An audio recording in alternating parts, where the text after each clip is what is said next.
What, when it comes to Churchill and Russia, Ukraine, how would he think about this? Well, I've been taught not to answer questions. What would he do? Okay, He's dead. What principles Can we apply to that situation? I have looked through the Churchill corpus, and there's almost no mention of Ukraine. It is a breadbasket contended between Germany and Russia. As an independent thing, it hardly comes up. I can find a parallel kind of thing. And remember, this is very, so to figure out what to do about Ukraine, first of all, there's a current situation. And the current situation would have to include not just Russian aggression, which is real. It would have to include history. It would have to include our strength or weakness. It would have to include China and its strength or weakness. It would have to include Iran and its strength or weakness, and how whatever we do in Ukraine affects all that, so that the net result you're after is the protection of our country, if you happen to be elected in our country. So that's the way you'd think about it. And so I can describe to you in some detail places where Churchill made judgments like that. In 1938, Churchill wanted Britain to be prepared to go to war to save Czechoslovakia from Hitler. Czechoslovakia had a big defense industry and a big army, and he thought, now's the time. Neville Chamberlain did the opposite. Then in 1939, a year later, Hitler has violated his word in Czechoslovakia and taken all the rest of it that he promised not to take. And so then Neville Chamberlain gives the guarantee to Poland, which is farther away from Western Europe and weaker than Czechoslovakia.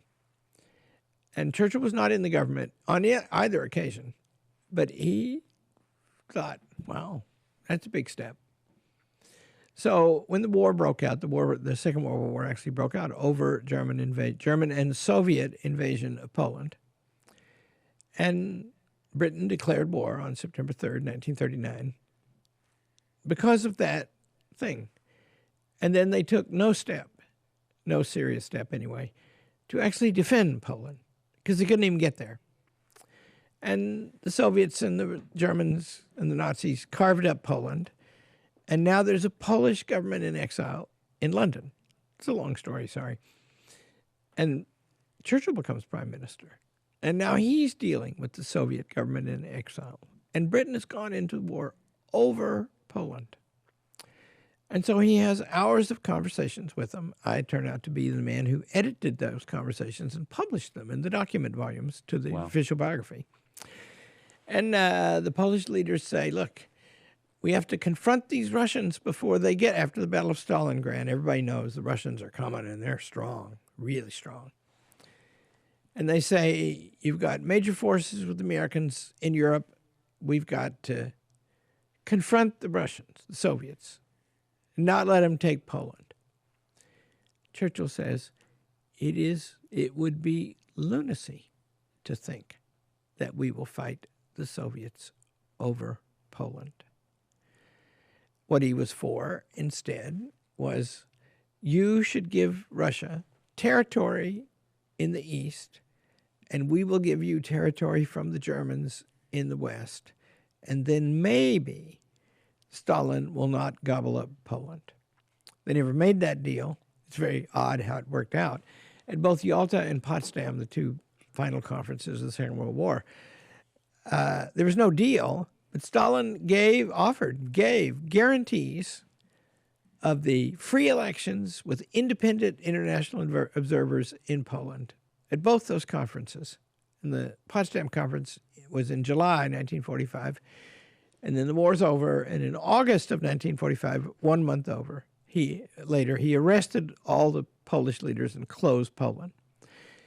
And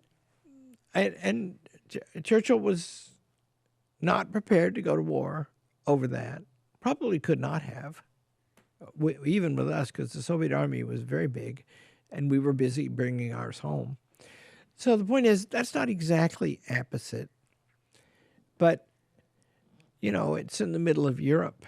Churchill favored the peripheral strategy. You know, we got a big navy. We can reach the edges of everything. If you look at a map of the British Empire, it rings Eurasia and some in South America, Canada, you know, important place where nobody lives. And so, yeah, what would he do? I don't know, but I am confident. Like when the Ukraine war started, I was concerned. I mean, first of all, the Russians said they guaranteed the independence of Ukraine, and then they invaded it. That's bad. They shouldn't do that. Against that, Crimea has been a Russian and Soviet naval base since the 18th century. I'd be astonished if we ever got them out of there. And you know, so the re-invasion of Crimea, they never really left it. And then there's the fact that we are weak. We're running out of bullets.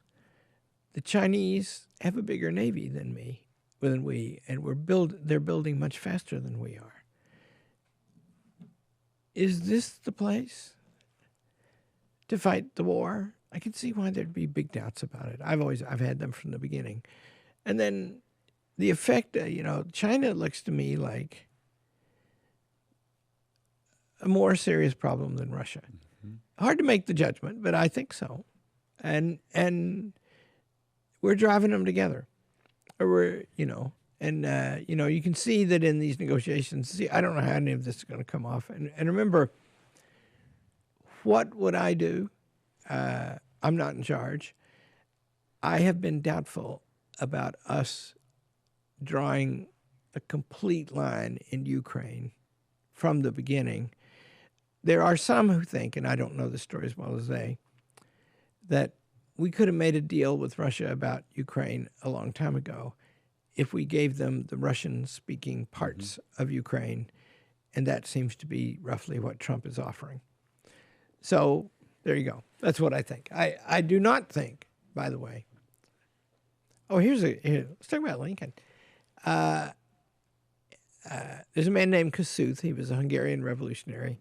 There's a statue of him, a nice one, in Washington, D.C. And he went around America giving speeches about Hungarian independence. And he got Kossuth resolutions passed in many places. And one of the places is Springfield, Illinois. And so he gave a talk to the Republican Club, and then the committee retired, and they came back with a resolution. And it's rather different than most of them. It says, the United States has no right to intervene in any country by nature.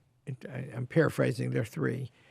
The second one is, if a country attacks us, we can. And the third one is, if a third country attacks another country, we may intervene if we find it in our interest. Mm-hmm. You see, signed A. Lincoln. Wow. I thought that's something of a guide about how to think about it.